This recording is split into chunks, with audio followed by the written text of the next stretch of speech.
Hello,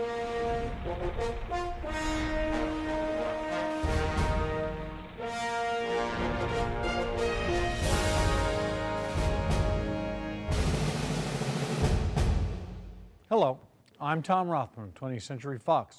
Welcome to Fox Legacy. We're glad to have you with us. Come along and follow me to the bottom of the sea. We'll join in the jamboree at the codfish ball. Lobsters dancing in a row, shuffle off to Buffalo. Jellyfish sway to and fro at the codfish ball. October 29th, 1929. The stock market crashed and took with it $30 billion, launching the Great Depression in the process. It took over a decade and a world war to bring the country back to prosperity. But through that despair was one constant glimmer of hope: the movies. For 15 cents, the flickering lights of a movie projector could transport people away from economic turmoil, make them forget their troubles, however briefly, and give them the hope they needed to soldier on. Compare that time, if you will, to the Great Recession of today, where the stock market will have lost upwards of $3 trillion in value. Fortunately, we don't have Hoovervilles, but we do still have the movies. And indeed, going to movie theaters proves still to be what we call counter-recessionary. I guess that's a fancy economics term for people still go and they like it. Sure, we have more competition today for your entertainment dollar with television, video games, and the internet. But there is still nothing quite like that 2-hour escape in a darkened theater. Now, movie tastes have changed over the last century, obviously, but there's always been a desire for escapist entertainment. In the 1930s, Hollywood produced some of the most upbeat movies ever made as a counterpoint to the glum times. You'd seldom see a soup kitchen on the screen back then, but you would walking a few feet from your local movie theater. Instead of being depressed by reality, audiences were uplifted and the movie business was healthy. That is, until 1931, when audience attendance figures finally started to slow down due to the Depression.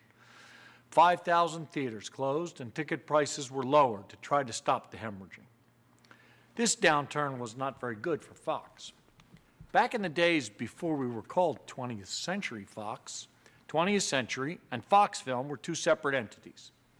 William Fox, a Hungarian immigrant, grew Fox Film Corporation from a single Nickelodeon theater in Brooklyn, bought in 1904, into a successful theater chain and distribution business. In 1915, he decided to get into the business of making movies himself, which was very successful for him until the Depression. Fox had trouble making money on his movies then, even his hits, because his production budgets were too high. That's a familiar problem even today.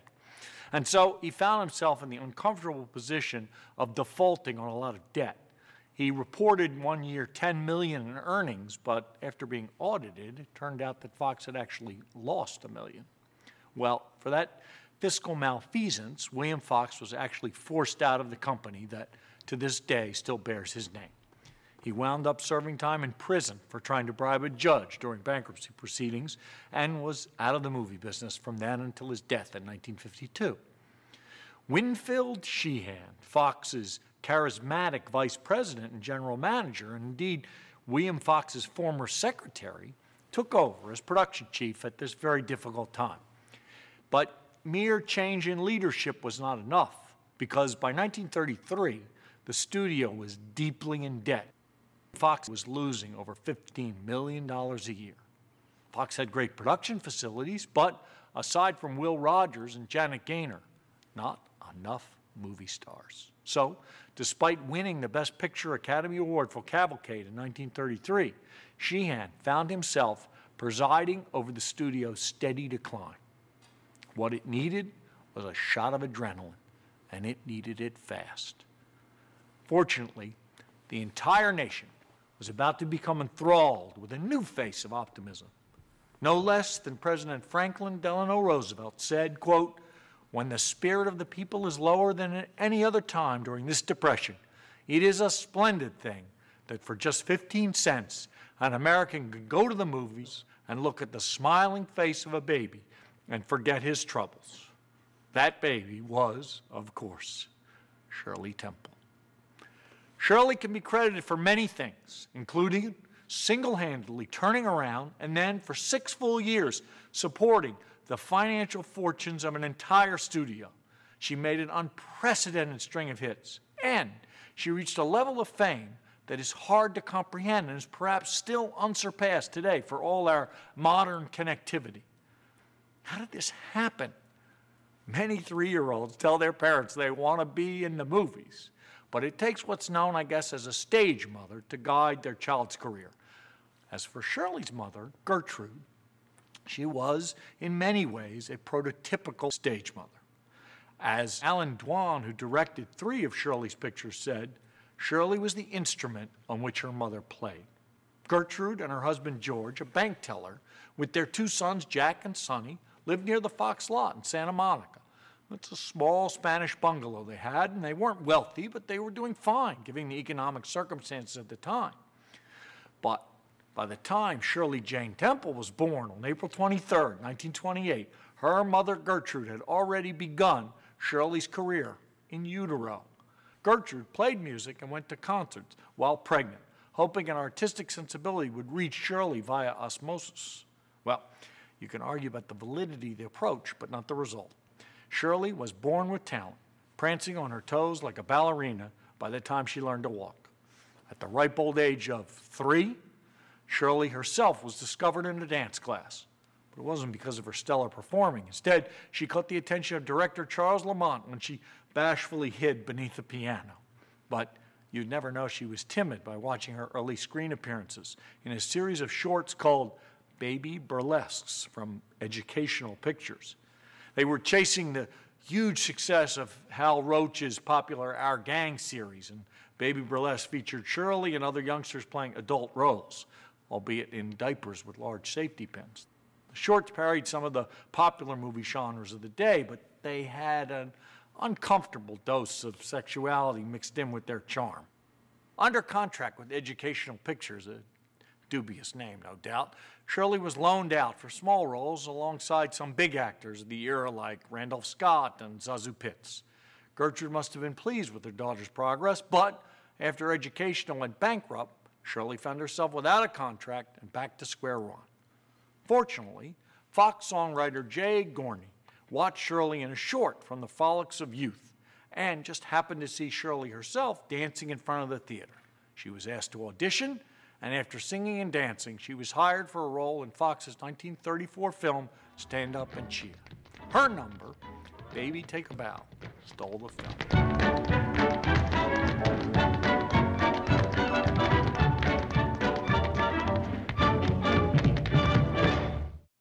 Sheehan quickly signed her up under contract, earning $150 a week. That was about 5 times more than the average family made at that time, and comparable to, say, Gene Autry's first contract with Republic Pictures. Gertrude wanted to make sure her daughter didn't remain a bit player, so she managed to get Shirley onto the Paramount lot to meet with Henry Hathaway, who at the time was beginning a legendary directing career. The meeting led to Shirley getting auditioned for Little Miss Marker, based on the Damon Runyon story. Shirley's audition amounted to reciting "Aw Nuts and Scram." Next thing she knew, she had the lead. That meant, of course, that Fox had to loan her out to Paramount, which they very kindly did for $1,000 a week, keeping the difference. Paramount even offered to buy Shirley's contract for $50,000, which would have been a great bargain, but Fox wasn't selling. Marker was a huge hit, and Shirley Temple had become a star. As columnist Luella Parsons said, Shirley had, quote, the ability of a grown-up combined with a delightful childish charm. Gertrude renegotiated Shirley's contract with Fox, and her rate shot up to $1,200 a week, and then soon $4,000 a week, plus $20,000 extra per film.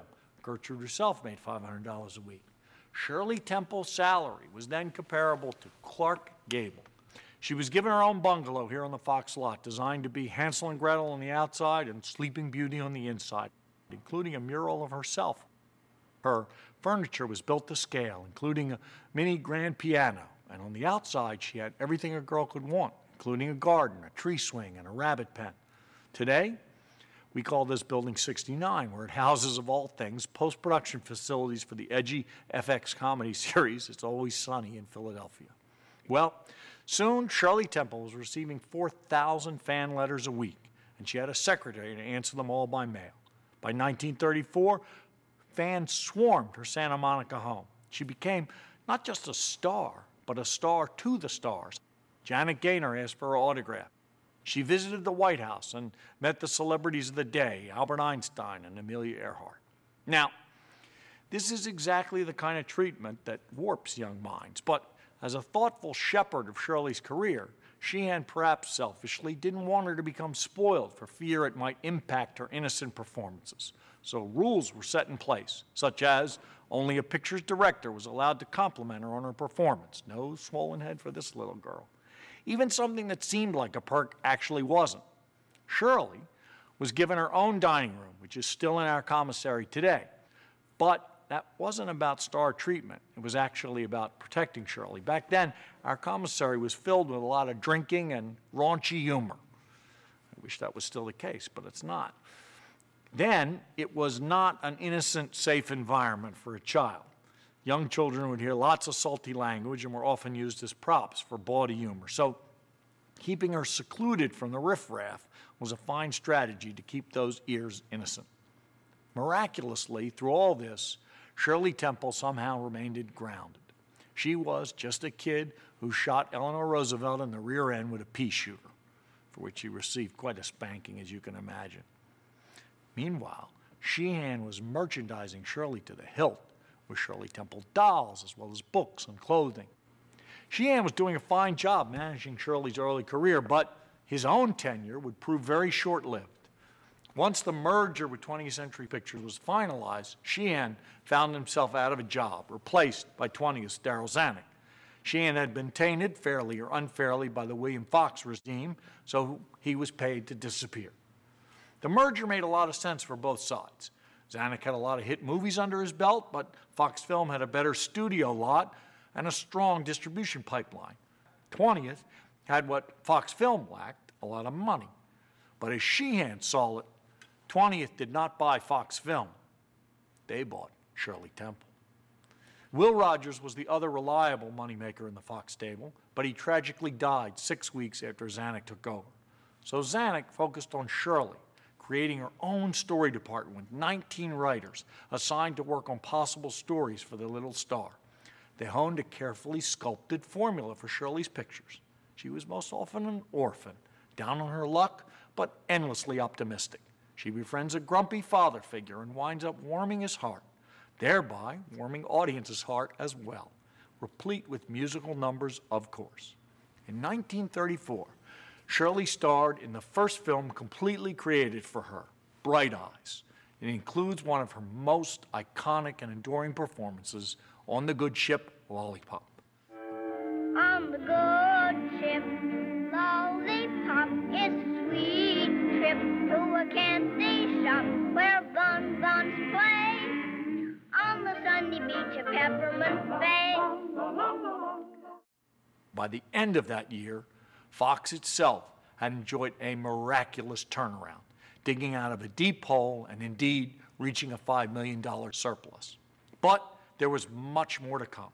By 1935, Shirley Temple was the #1 box office draw in the entire country, a spot she then held for 4 years. That year's The Little Colonel was notable for several reasons, including its financial success, but it was the first time Shirley was filmed in Technicolor, which also meant it was the first time she had to wear makeup. It also began her famous pairing with Bill Bojangles Robinson, what Shirley proudly called the first interracial dancing couple in movie history. And the hits just kept coming. Our Little Girl, Curly Top, featuring the famous Animal Crackers number, The Littlest Rebel, and that was just in 1935. Meanwhile, Gertrude remained the central figure in her daughter's life. She was tough, unflinching, critical, not quick with praise. She did encourage creative freedom while at the same time enforcing strict discipline. Gertrude was ever present on set, with directors often passing instructions along to give to Shirley through her. And only Gertrude, only she, was allowed to style Shirley's famous curls, and they always were done with 56 ringlets. By 1937, Zanuck, nervously yet wisely, decided he needed to tinker with Shirley's patented formula. She couldn't play a baby forever. Her roles needed to play just slightly older, a little more like the tomboy she was becoming. And maybe the musical numbers didn't quite fit this new persona as well. So Zanuck entrusted this seismic shift to the steady hand of hard-nosed veteran John Ford.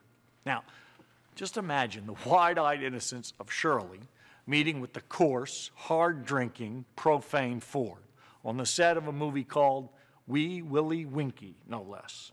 And Ford detested working with children, and Shirley was no exception. Ultimately, however, her performance won John Ford over.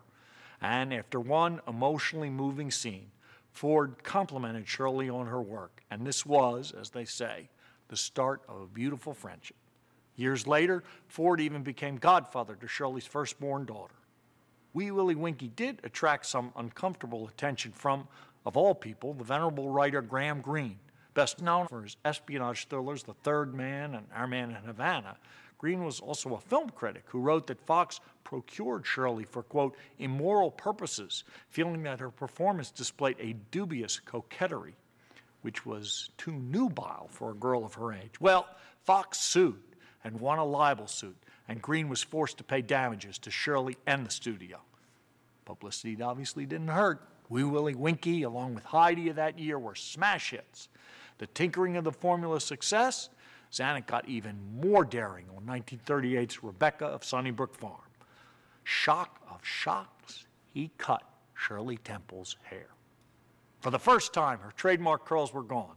If you think Rachel or Felicity's haircut were big news, you have no idea. Zanuck was afraid this alone might doom the film, but it did no such thing. The movie was yet another success. In 1939, Shirley could have been the lead in a film that ultimately became more enduring. MGM's The Wizard of Oz. Rival studio chief Louis B. Mayer tried to get Zanuck to agree to loan out Shirley for the role of Dorothy, but Zanuck believed that Shirley would, quote, go on endlessly in the movies and should only do so in Fox Pictures. Even after Mayer doubled his offer, Zanuck said no. Instead, Zanuck actually tried to buy the rights to Oz from MGM, but didn't happen. The role, of course, went to Judy Garland, and instead, Zanuck put Shirley in The Bluebird, a fantasy most likely inspired by The Wizard of Oz. Oz might have provided a stronger transition from child star to teen star for Shirley than The Bluebird and other vehicles that Zanuck had to offer. The fine-tuning of Shirley's persona went a bridge too far in Susanna of the Mounties, where he gave Shirley, God forbid, a love interest. It actually proved to be the tipping point in her career, for the first time failing to give audiences what they wanted. That year, she fell from the #1 box office role to #5 and kept falling. Zanuck's deepest fears were realized, as he told anyone who would listen over many years, what a shame it is that she had to grow up. Partly to blame, of course, could also be the changing times. With war raging in Europe and America on the brink of joining the fray, audiences' tastes in movies was changing. Escapism was giving way to more topical fare, such as Chaplin's mocking of Adolf Hitler and The Great Dictator, and epic war films about other eras like Gone with the Wind. Newsreels were the only film source of news, hardly escapist entertainment, and they were an important driver to the box office. The Second World War would end the Depression, and it would also prove the end to Shirley's movie success as well. Her last few films at Fox failed, and after a meteoric rise of 22 films for the studio, Shirley's career had an equally quick fall. Zanuck stopped developing scripts for his former megastar and decided to let Shirley's contract lapse. She was too old. By the end of 1940, Darryl Zanuck threw Shirley a retirement party. They said their goodbyes. She left the lot that had been her second home throughout her formative years. She was 11 years old. Gertrude scoffed at the idea that Shirley had actually retired and got her daughter under contract at MGM and then with producer David O. Selznick. But Shirley herself had other priorities. She was delighted when her mother revealed on her 12th birthday she was actually 13. She wasn't a little girl anymore, and like every young girl that age, she just wanted to grow up. She thought that adults had more fun than kids. Would that that were true. Shirley became preoccupied with boys and other things that teenagers dwell on. She even started, can you imagine, smoking.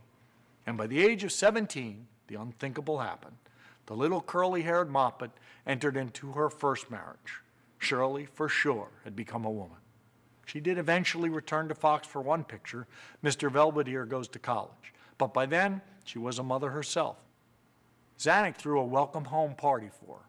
But you never can really go home again. Her old bungalow was, by that time, a dentist's office. And the lead of the film, Clifton Webb, received the star attention she used to attract. After a few more films, Shirley voluntarily retired from the movie business for good. But by no means was her career over. F. Scott Fitzgerald claimed that there were no second acts in American lives. But for Shirley Temple, he was dead wrong. She turned to politics, becoming an accomplished ambassador and the first woman to become the U.S. Chief of Protocol. She became an advocate against breast cancer and, perhaps most fulfillingly, married the love of her life, Charles Black, and became a mother several times over. What a wonderful second act indeed. Shirley Temple's influence was so great that it remains to this day.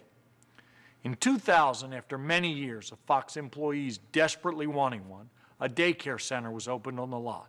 It seemed only fitting that that center be dedicated to the most significant child who was ever on our lot and who gave so much to so many. The Fox Child Development Center cares for over 100 children of employees every day. Not movie stars, just little boys and girls with hopes and dreams.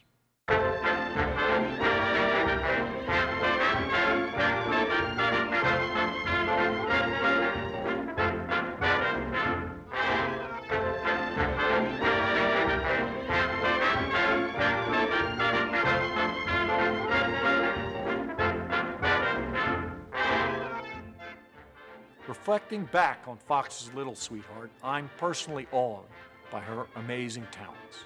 Her string of successes is essentially unparalleled, and she gets full credit for our studio's dramatic financial turnaround and, indeed, its very survival. Thank you, Shirley. Our studio rested on your very little shoulders at a very crucial time. And if not for you, I wouldn't be standing here today, and the hundreds, indeed thousands of Fox employees worldwide would not have their very jobs. So, in the words of your mother Gertrude, may you always sparkle, Shirley. Sparkle. Who's that bunch of personalities? I'm presenting. All right now, baby, take a bow. Where'd you find that lovely cameo? I'm presenting. All right now, baby, take a bow. For Fox Legacy, I'm Tom Rothman. We'll see you the next time.